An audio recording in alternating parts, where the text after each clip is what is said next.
I'm Riley Mitchell, 28, combat medic with the U.S. Army. When I got the call about the White House ceremony, my hands trembled. For years, my family had dismissed my military career as worthless. They laughed at my uniform, ignored my medals, and called me the family disappointment. Little did they know about the classified mission that changed everything.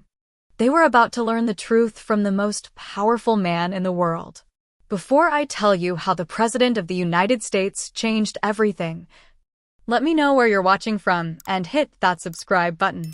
My story might just change how you see the people in uniform around you. I grew up in a pristine colonial house in suburban Boston, where success was measured in academic achievements and prestigious degrees. My father, Dr. William Mitchell, was the Dean of Economics at a renowned university. My mother, Dr. Margaret Mitchell, made her name as a research scientist specializing in biochemistry. My older brother, Ethan, followed their footsteps perfectly, graduating top of his class before joining a blue-chip law firm. The Mitchell family had a reputation to uphold, and everyone played their part. Everyone except me. From my earliest memories, I was expected to pursue medicine at an Ivy League university. My parents had it all mapped out. They enrolled me in science camps every summer, hired tutors to ensure perfect grades, and introduced me to their colleagues' children who were already on the right path. My bedroom walls were covered not with posters of celebrities, but with human anatomy charts and periodic tables. But something else captured my imagination when I was 9 years old. My grandfather, my dad's father, had served as a combat medic in World War II. While my parents rarely spoke about his service, preferring to highlight his later career as a hospital administrator, I was fascinated by the few stories he shared when we were alone. I wasn't saving the world in some fancy research lab, Riley, he'd tell me, his eyes distant with memories. I was saving it one soldier at a time, right there in the mud and blood.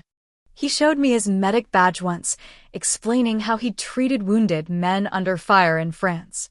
That badge meant more to me than all the academic trophies in our family's display cabinet. In high school, I was good but not stellar academically. I maintained a solid B+ average while excelling in athletics, particularly track and swimming. My guidance counselor said I could aim for good schools, maybe not Harvard or Yale, but respectable institutions with strong pre-med programs. My parents, however, couldn't hide their disappointment at my SAT scores. Your brother had perfect scores, my mother reminded me constantly. He had his pick of schools. When college application season arrived, I dutifully applied to my parents' chosen schools. The rejection letters came one by one. I was waitlisted at 2 and accepted at 3 less prestigious universities. My parents' disappointment was palpable. "We'll make it work," my father said with a sigh that conveyed exactly how much of a failure he considered me. "State school for undergrad. Then maybe you can transfer somewhere better." That spring, a military recruiter visited our high school. While my classmates ignored the Army table, I found myself drawn to it. The recruiter, a woman named Sergeant Amanda Wallace, spoke about serving with purpose, about medical roles in the military, about becoming part of something bigger than yourself. For the first time, I saw a path that called to me. At 19, after one miserable semester at the state university my parents had reluctantly accepted, I made my decision. I enlisted in the United States Army with a specialty track for combat medicine. When I told my family over dinner, the reaction was worse than I'd imagined. "The military?" My father nearly choked on his wine. "The military is for people who can't make it elsewhere." "Is that what you think of yourself, Riley?" My mother covered her face with her hands. "Where did we go wrong with you? We gave you every opportunity." But it was my brother Ethan's response that cut deepest. He laughed. Actually laughed. "Playing soldier, Riley? Really? You know they'll just stick you in some office filing papers, right? This isn't some movie where you'll be saving lives on the battlefield." "I'm going to be a combat medic," I said firmly, though my voice shook. "Like Grandpa. Your grandfather became something respectable after the war, my father countered. He didn't waste his potential. That night, I sat on my childhood bed, looking at the acceptance letter from the university and my enlistment papers. By morning, my decision was firm. 2 weeks later, I was on a bus to basic training. My parents' disapproval and my brother's mockery following me like shadows. Basic training tested me in ways I'd never imagined.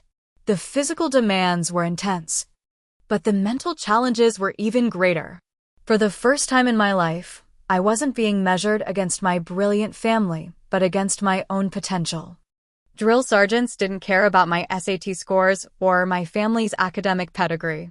They cared about my determination, my teamwork, my ability to perform under pressure. And I thrived. I finished near the top of my basic training class and moved on to advanced individual training for combat medicine. There, I found my calling. The instructors noticed my focus and dedication. One told me, "Mitchell, you've got the hands and the head for this work. More importantly, you've got the heart." When I came home for my first Christmas in uniform, I thought things might be different. I'd graduated with honors from my training programs. I had ribbons on my chest and pride in my posture. But nothing had changed. "When will you be done playing dress-up?" my mother asked as I helped her prepare dinner. "The uniform looks cute," my brother said with a smirk, "but let's be honest. You're probably just handing out aspirin at some clinic."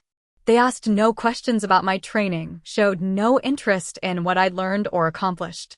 My father changed the subject every time I mentioned the Army. By the time I returned to base, I understood that my family would never see value in the path I'd chosen.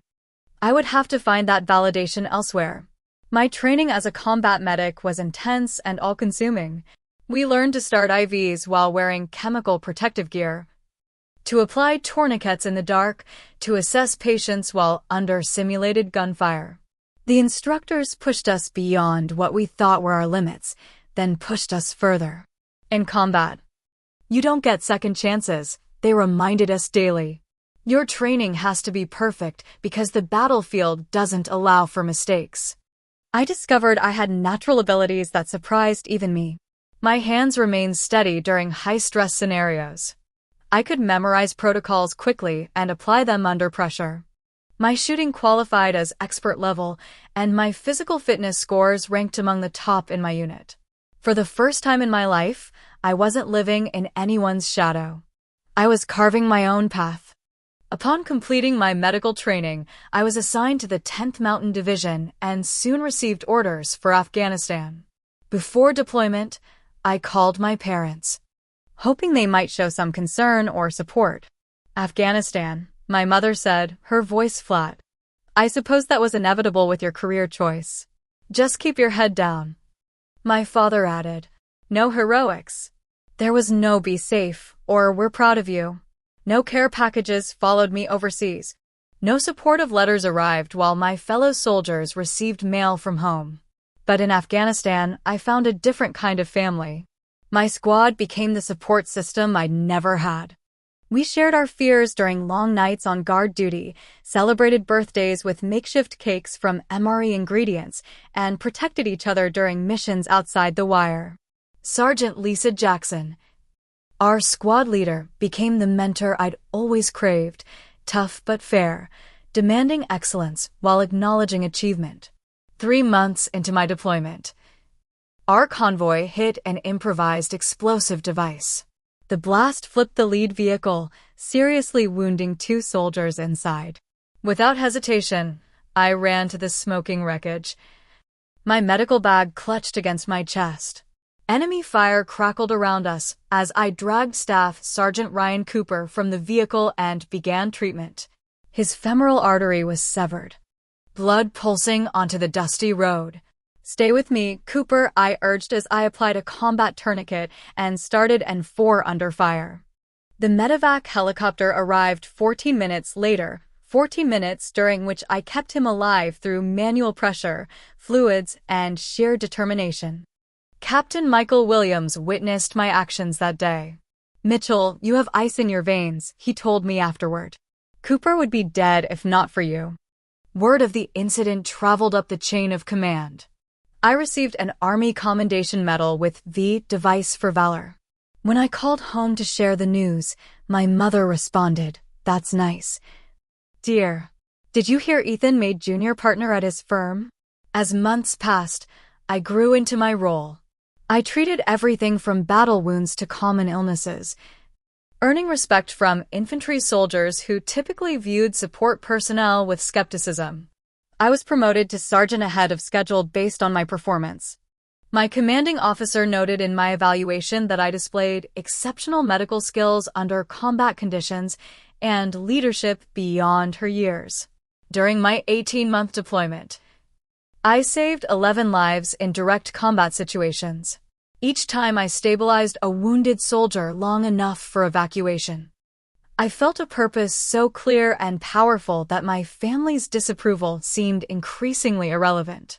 When my brother Ethan graduated from law school during my deployment, my parents threw an elaborate party. They flew me home on leave for the occasion, seemingly more to maintain appearances than from any desire to see me. The contrast between my daily reality and their privileged bubble struck me immediately. At the party, I stood awkwardly in a corner as relatives and family friends fawned over Ethan. My dress uniform drew curious glances but few questions. When my uncle finally asked about my service, my father quickly interrupted. "Riley's doing fine with her Army experience," he said dismissively. "But today is about Ethan's achievement. Did you know he graduated third in his class?" Later that evening, my mother noticed the ribbons on my uniform. "What are those colorful things for?" she asked, as if they were costume jewelry rather than symbols of service and sacrifice. "This one is for combat medical service," I explained. "This is my Commendation Medal with Valor Device for." "Fascinating," she interrupted, clearly uninterested. "Have you met Cousin Allison? She just finished her residency at Johns Hopkins. Now that's a proper medical career." I returned to my unit the next day, the emotional distance between my family and me growing wider than the physical miles. My second deployment loomed on the horizon, this time to a particularly volatile region. Intelligence reports suggested heavy enemy activity, and our pre-deployment briefings were sobering. The night before departing, I made one last attempt to connect with my family. I called home, hoping for some word of encouragement. "We're about to deploy to a pretty dangerous area," I said carefully. "I just wanted to talk before we ship out." "Try not to play hero over there," my father replied. "The real heroes are the ones who come home and do something meaningful with their lives." "I should go," I said, fighting back tears. "We have an early start tomorrow. Email when you can." My mother said perfunctorily, "Oh, and your brother's engagement party is next month. We'll send pictures." As I hung up, I realized I was truly on my own. Whatever validation or recognition I sought would never come from the Mitchell family. That night, I wrote a letter to myself, to be opened if I didn't make it back. "You chose a path with purpose," I wrote. "Whatever happens, remember that your worth isn't measured by their understanding." 6 months into my second deployment, I was unexpectedly transferred to a Special Operations Medical Support Team. My commanding officer had recommended me based on my performance in several high-pressure situations. The selection process was rigorous, physical tests that pushed me to my limits, medical scenarios that required split-second decisions, psychological evaluations to ensure I could handle the stress of classified operations. "This isn't standard combat medicine, Sergeant Mitchell," Lieutenant Colonel James Davis explained during my briefing. "You'll be operating with small teams in high-risk environments with minimal support. The missions are classified, and the margin for error is zero." My training with the Special Operations Team was unlike anything I'd experienced before. We practiced medical procedures while sleep-deprived, performed surgeries in simulated moving vehicles, and learned advanced techniques not taught in standard combat medicine courses. The elite operators I trained alongside were consummate professionals who valued competence over gender or background. For the first time, I felt completely judged on my abilities alone. On April 15th, Our team received intelligence about American hostages being held in a remote mountain compound. 3 aid workers had been captured 2 weeks earlier, and intelligence suggested they would be moved within 48 hours, likely to be executed on camera. Our 12-person team, including myself as the only medic, was tasked with their extraction. The mission briefing was tense. Satellite imagery showed a heavily guarded compound in mountainous terrain. The plan called for a night insertion by helicopter, a precision raid on the compound, and immediate extraction with the hostages. As the team medic, I would remain with the helicopter until the assault team secured the hostages, then move in to provide immediate care if needed. These hostages have likely been mistreated, I told the team during our medical briefing. Expect dehydration, malnutrition, possibly torture injuries. Our priority is stabilization for transport. We launched just after midnight, 2 Black Hawk helicopters cutting through the moonless night. The team was silent, each person mentally preparing for what lay ahead. I checked my medical bags one final time, ensuring every piece of equipment was accessible by touch alone. Captain Aaron Davis, our team leader, caught my eye and nodded. No words were necessary. 20 minutes from the target, disaster struck. Warning systems blared as the lead helicopter took ground fire. The pilot, Major Samantha Reynolds, fought to maintain control as hydraulic systems failed. I braced as the helicopter spiraled downward, making a hard emergency landing in a narrow valley 3 miles from our objective. The impact threw me against the cabin wall, dazing me momentarily. When my vision cleared, I saw smoke filling the cabin and heard the groans of injured personnel. Training took over. I moved to the cockpit where Major Reynolds was slumped over the controls, blood streaming from a head wound. The co-pilot, Lieutenant James Wilson, had a compound fracture of his left arm. "We need to move," Captain Davis shouted over the noise of the second helicopter circling protectively overhead. "Hostiles are converging on our position." I stabilized Major Reynolds' neck while we extracted her from the cockpit, applied a pressure dressing to her head wound, and administered pain medication. For Lieutenant Wilson, I quickly splinted his arm and gave him injectable morphine. As gunfire erupted around us, I helped drag both pilots to defensive positions behind nearby rocks.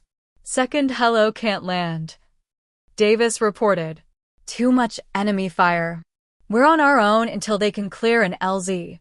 Within minutes, we were surrounded. Our team of 12, 2 seriously injured, faced an estimated 30 hostile fighters. I divided my attention between returning fire and monitoring the injured pilots. When Specialist Thomas Rivera took a bullet to his thigh, I crawled through the firefight to reach him. "Pressure here," I instructed, guiding his hands to the wound while I prepared a tourniquet. Enemy rounds kicked up dirt inches from us as I worked.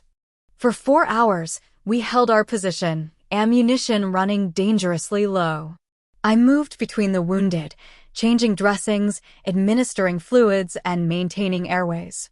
When Master Sergeant Derek Phillips was hit in the chest, the bullet narrowly missing his heart, I performed an emergency needle decompression for his collapsed lung using a penlight clenched between my teeth to see. "Mitchell," Captain Davis called out. "We need coordinates for an airstrike. You're the only one with a line of sight to the enemy's main position."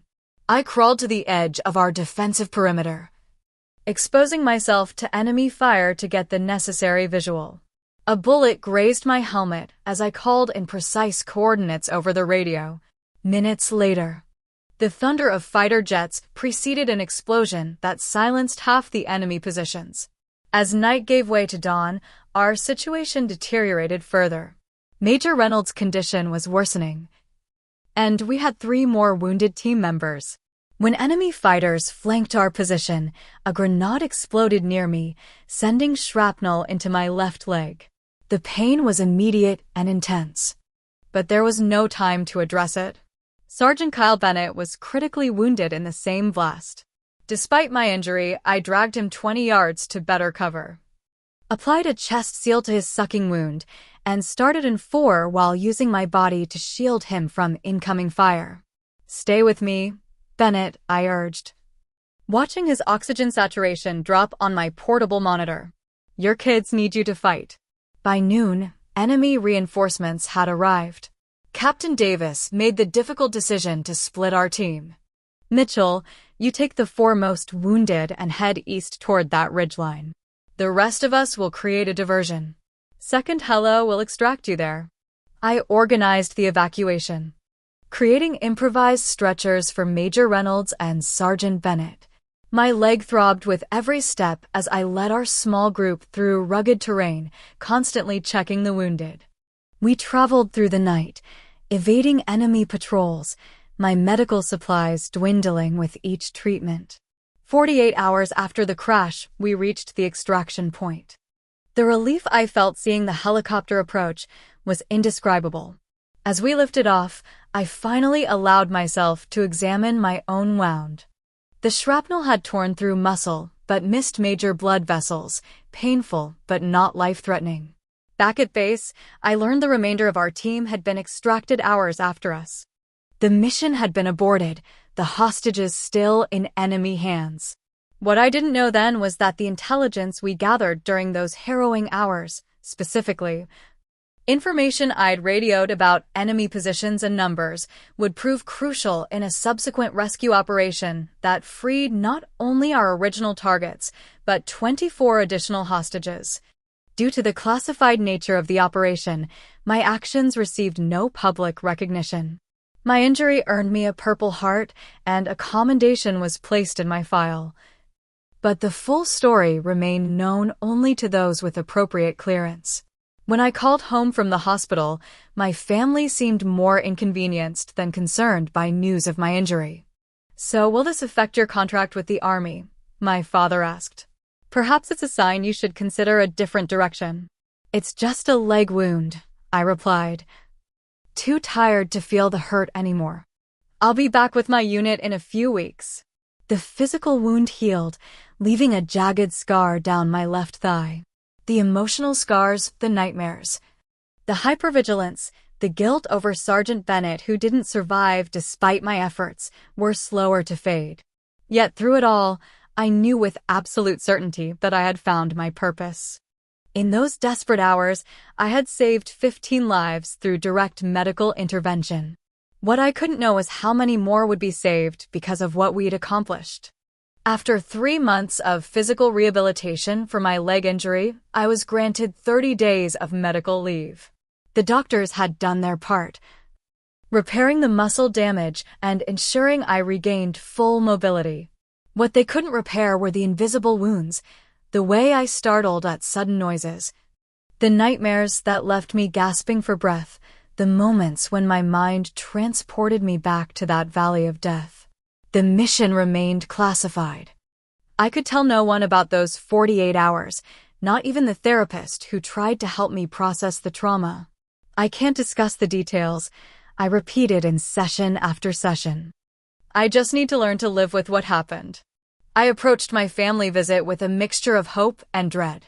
Despite everything, some childish part of me still craved their understanding, their recognition that my path had value. I'd received a Purple Heart and a confidential letter of commendation from a general. Maybe, just maybe, they would finally see me. My parents' house looked exactly the same, pristine lawn, gleaming windows, achievement awards prominently displayed in the living room. My brother Ethan was visiting with his new fiancée, Charlotte, a tax attorney he'd met at his firm. My mother had organized a dinner to celebrate their engagement, apparently forgetting I was arriving the same day. "Oh, Riley," she said when I appeared at the door, my uniform pressed perfectly, my Purple Heart prominent among my ribbons. "We weren't expecting you until tomorrow. We're having a little celebration for Ethan and Charlotte. You told me to come today," I reminded her, already feeling like an intruder. "But it's fine. I'm happy to meet Charlotte." The dinner was excruciating. My parents and brother dominated the conversation with stories about Ethan's successes, the prestigious cases he was handling, and their elaborate wedding plans. Charlotte occasionally tried to include me, asking polite questions about my service, but my father intercepted each attempt. "Riley's just doing a stint in the military," he explained dismissively. "Nothing as interesting as your corporate law work." When Charlotte noticed my purple heart and asked about it, my mother actually rolled her eyes. "She got a minor injury during some training exercise," she said.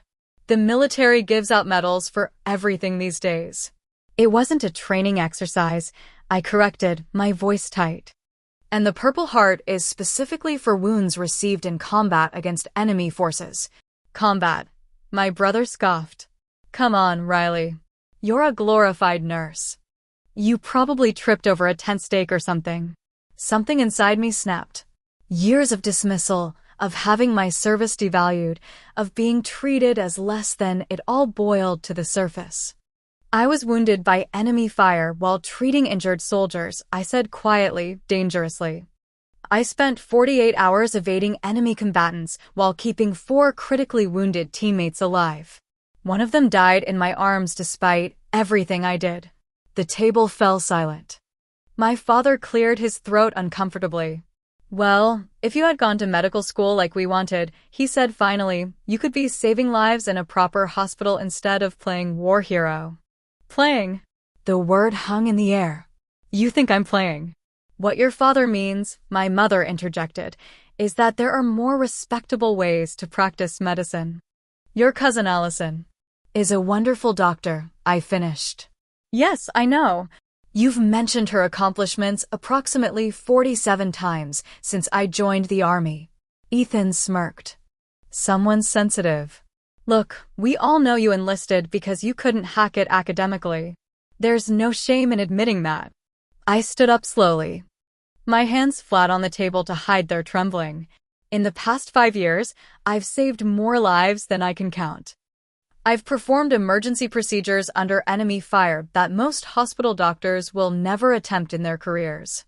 I've earned the respect of some of the most elite soldiers in our military.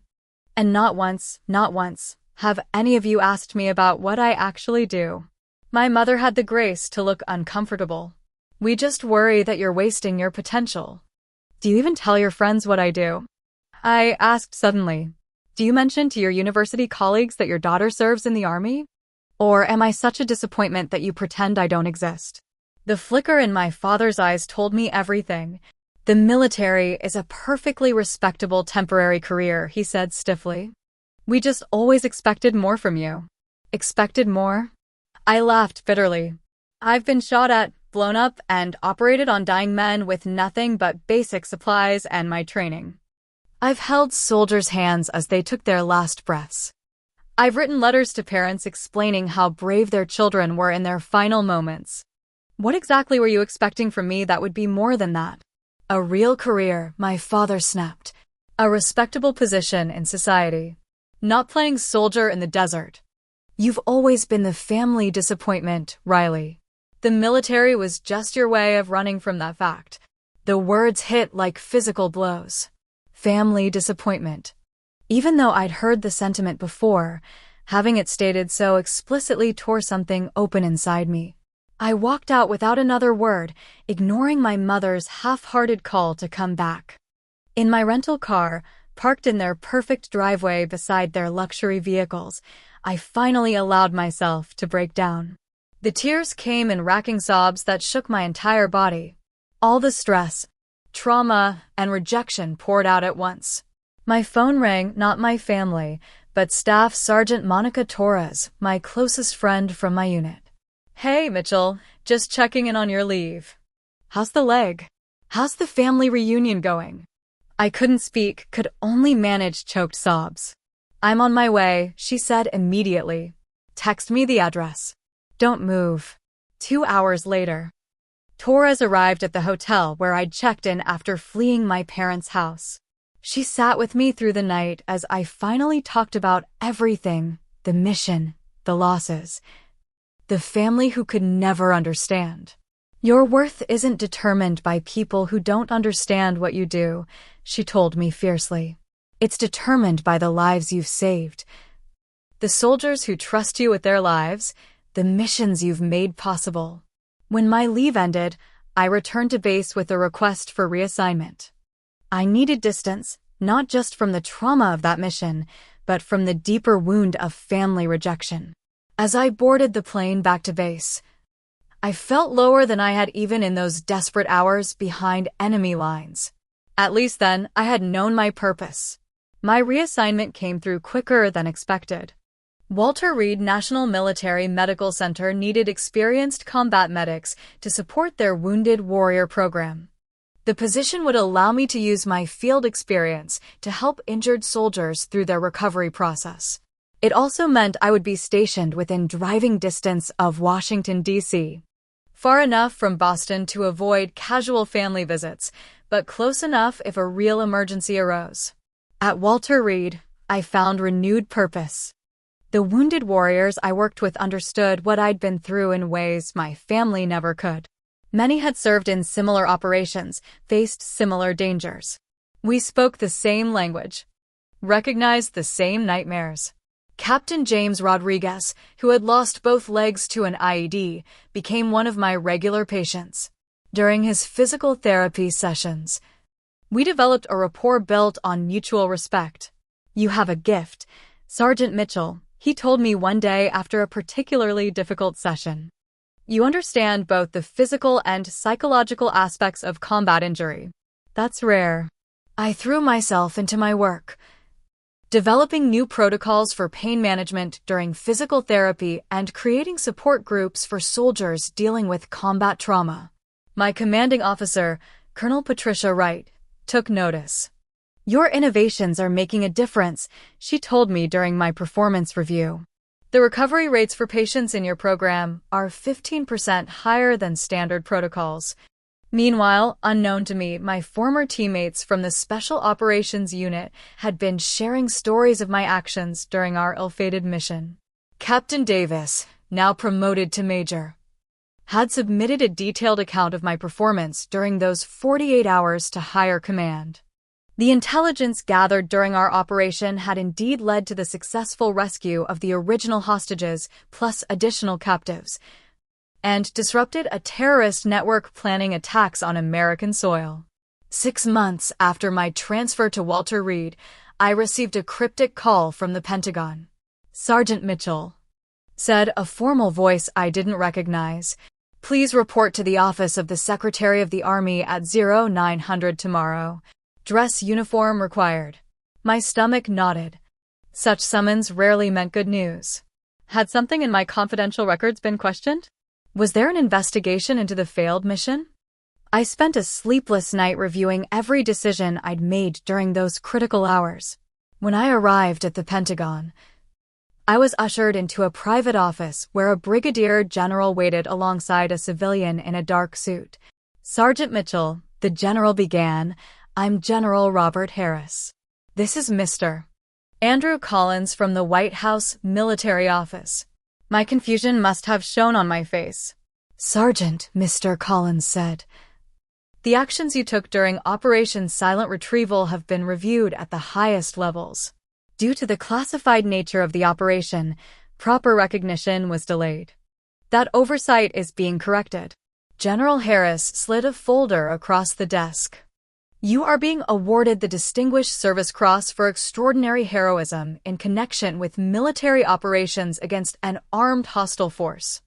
The President himself will present the medal in a ceremony next week." I stared at the document, unable to process what I was hearing. The Distinguished Service Cross was the second highest military decoration that could be awarded to a member of the Army, superseded only by the Medal of Honor. There must be some mistake, I managed. I was just doing my job. "No mistake, Sergeant," General Harris said firmly. "The intelligence you provided while wounded and under fire led directly to the rescue of 27 hostages and the prevention of 3 planned terrorist attacks on U.S. soil. 15 lives were saved by your direct medical intervention during the operation. Your actions exemplify the highest traditions of military service. Mr. Collins explained that certain details of the operation had been declassified specifically for the ceremony. The president feels strongly that your heroism should be publicly recognized, he said. As I left the Pentagon, still in shock, I faced a decision. Should I invite my family to the ceremony? Despite everything, some part of me still hoped for their approval, their understanding. After hours of internal debate, I sent a simple text message to my parents. I'm receiving a Distinguished Service Cross from the President at the White House next Thursday at 2 p.m. You're welcome to attend if you'd like. My mother's response came hours later. We'll check our schedules. Your father has a faculty meeting that might conflict. I laughed bitterly at the response. A faculty meeting might conflict with their daughter receiving one of the nation's highest military honors from the President of the United States. Eventually, they confirmed they would attend, along with my brother, their tone suggesting they were doing me a favor. The day of the ceremony arrived with perfect spring weather in Washington. The White House East Room had been prepared with rows of chairs for the invited guests and a small stage area where the president would present the medals. 3 other service members were being honored alongside me. I arrived early, my dress uniform immaculate, ribbons and badges perfectly placed. As I waited in an antechamber, I saw my family enter the main room through a side door. They looked uncomfortable and out of place despite their expensive clothes. They took seats near the back, my father checking his watch repeatedly. The ceremony began with military precision. Each recipient's story was told in turn. Our actions described in formal military language that somehow failed to capture the chaos, fear, and desperation of those moments. When my turn came, I stood at attention as the military aide read the citation. Sergeant Riley Mitchell distinguished herself by exceptionally valorous conduct in the face of the enemy while serving as a combat medic with Special Operations Task Force Dagger. When her helicopter was shot down in hostile territory, Sergeant Mitchell, despite being wounded by shrapnel, provided life-saving care to multiple casualties while under direct enemy fire. As the citation continued, I saw my family's expressions change from polite attention to shock. They had never heard these details, had never known what I had actually experienced. Sergeant Mitchell's actions directly saved the lives of 15 U.S. service members.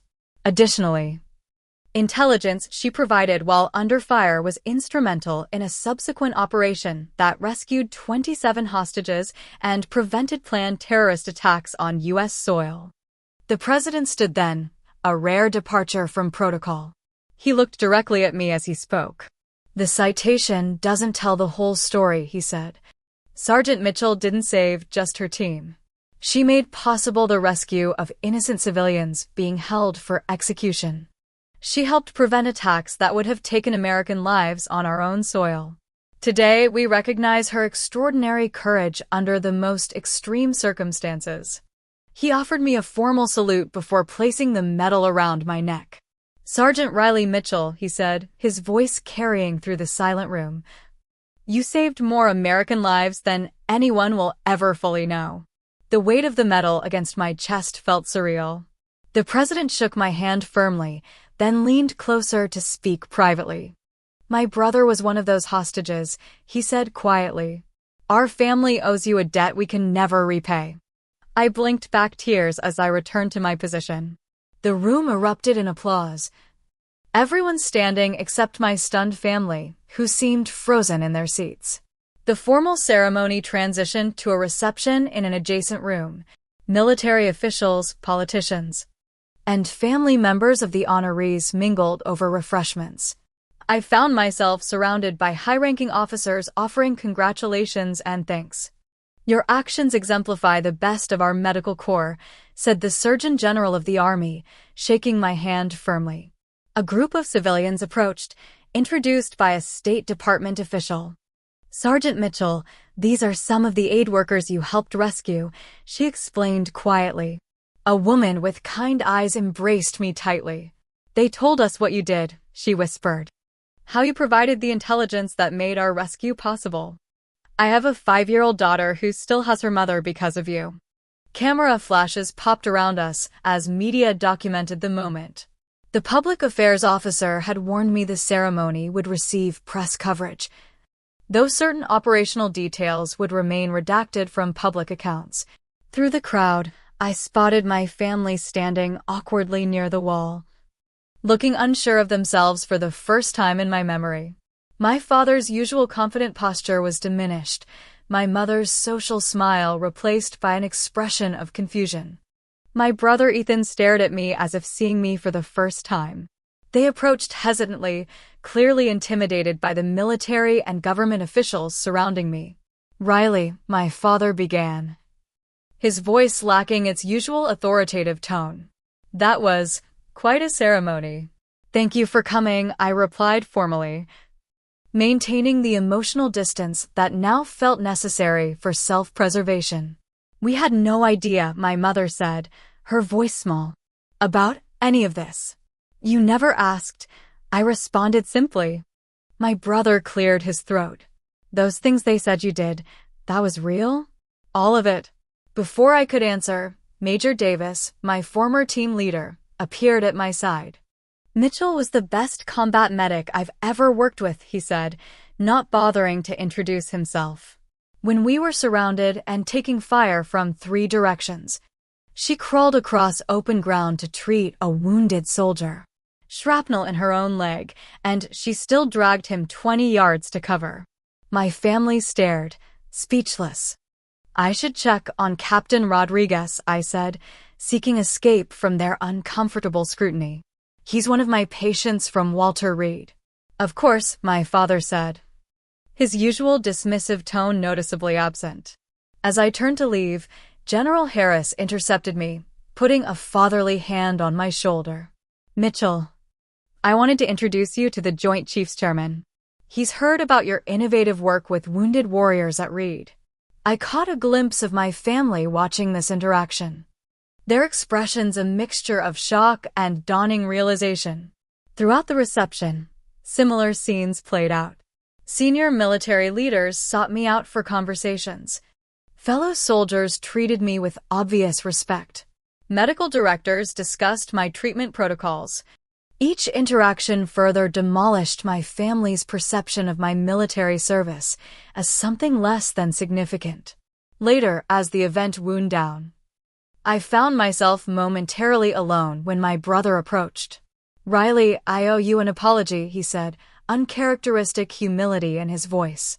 "I've been arrogant and dismissive about your service. I had no idea what you've really been doing." "No, you didn't," I agreed, not making it easier for him. "You never bothered to find out." He nodded, accepting the rebuke. "Can we start over? I'd like to actually know my sister." Before I could respond, my mother joined us, tears in her eyes. "When they described what happened to your helicopter, how you were wounded but still saved those men, I couldn't breathe thinking about how close we came to losing you. I tried to tell you about being wounded," I reminded her gently. "You said I probably tripped over a tent stake." She flinched at the reminder. "We've been terrible, haven't we?" My father approached last, his expression more serious than I'd ever seen it.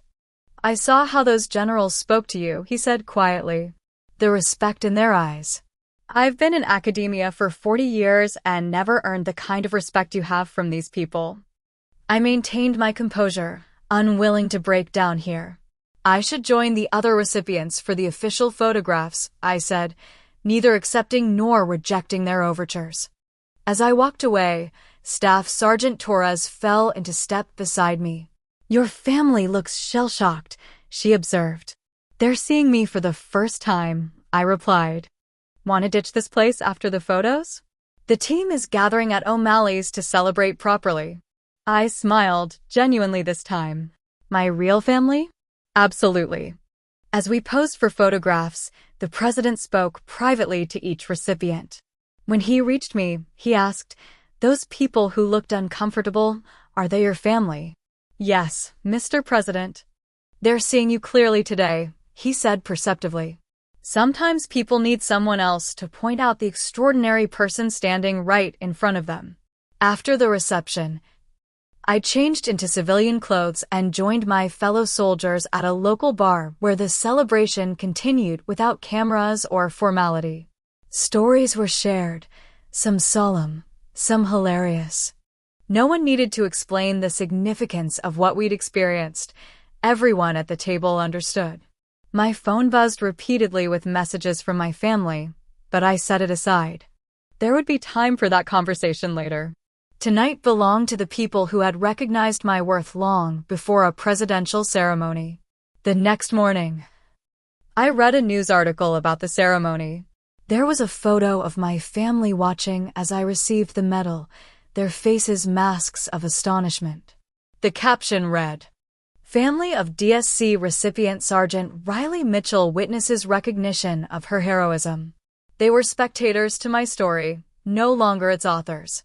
6 months after the White House ceremony, I settled into my new role as an instructor at the Army Medical Department Center, training the next generation of combat medics.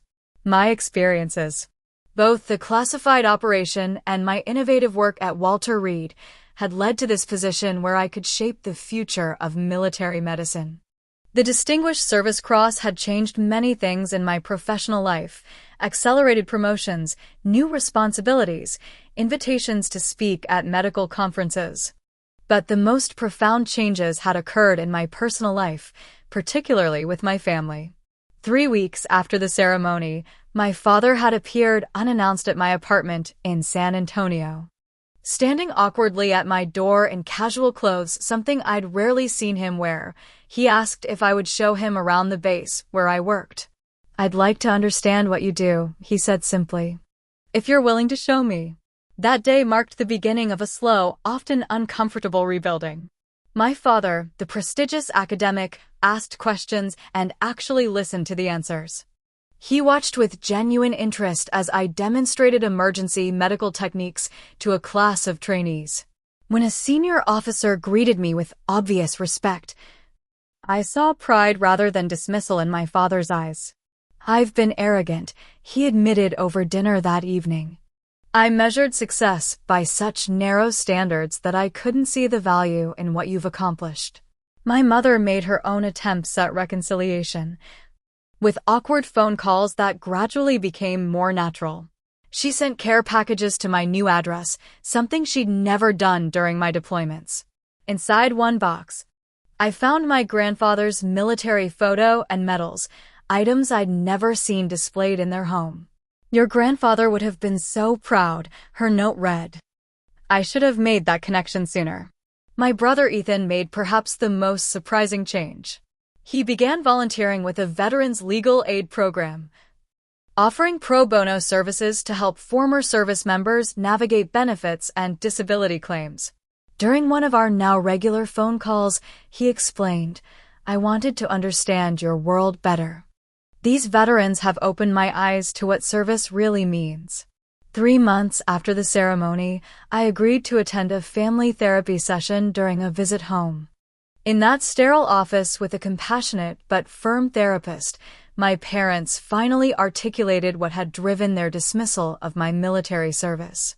"I was terrified from the moment you enlisted," my mother confessed, tears streaming down her face. "Every news report about casualties in Afghanistan felt like a knife in my heart. It was easier to pretend your job wasn't dangerous than to face that fear every day." My father, always more stoic, struggled to express his emotions. When my father came back from World War II, he was changed, he finally said. The things he saw as a medic haunted him. "I grew up watching that pain. When you chose the same path, all I could think was that I'd failed to protect you from that suffering." "You couldn't have protected me," I said gently, "but you could have supported me." The therapist helped us navigate years of miscommunication and hurt, establishing healthier patterns for moving forward. We would never have the easy closeness some families enjoyed, but we were learning to respect our differences and find common ground. During a Thanksgiving visit home, My first holiday there in years, I discovered something that shifted my understanding of my father. While helping him search for a book in his study, I found a worn magazine in his desk drawer. It was a military recruitment brochure from the 1970s, with notes in my father's handwriting. "Did you consider enlisting?" I asked, showing him the brochure. His expression softened with memory. I was all set to join the medical corps after college. Had my physical, signed the paperwork. What happened? My father, your grandfather, talked me out of it. He said he'd seen enough Mitchell men come home damaged by war. He wanted different for me. He looked at me with new understanding. "I think I was hard on you partly because you had the courage to follow a path I abandoned." That Thanksgiving dinner was different from any other in my memory. My family had invited both my military friends and their academic colleagues. The table represented two worlds that had once seemed incompatible to me. My mother had displayed my medals in the living room, alongside Ethan's law degree and my father's academic awards. When a family friend asked about the Distinguished Service Cross, it was my father who explained its significance with unmistakable pride. "Only 16 have been awarded during the global war on terror," he said. Riley's actions saved dozens of American lives. After dinner, my mother showed me something she'd done in private. She had created a shadow box containing the news articles about the ceremony, photographs of me in uniform, and a map marking the locations of my deployments. "I should have celebrated your service all along," she said quietly. "I'm trying to make up for lost time." These gestures of recognition felt validating, but I had come to understand something more profound during our months of reconciliation. My worth had never actually depended on their validation. The president's words hadn't made me valuable, they had merely illuminated the value that was already there. One evening at the training center, a young recruit approached me after class. "Sergeant Mitchell, I joined because of the news stories about you," she said earnestly. "I wanted to make that kind of difference." "The medals don't make the medic," I told her. "It's the willingness to run toward the wounded when everyone else is running away. It's doing your job even when no one is watching or understanding its importance." Looking at her determined face, I saw something of myself from years earlier, seeking purpose, wanting to make a difference.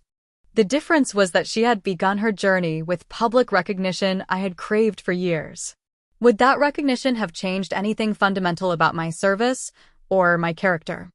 "Find your purpose," I continued. "The recognition may come or it may not, but the lives you save and the difference you make, that's what matters. That's what you'll carry with you."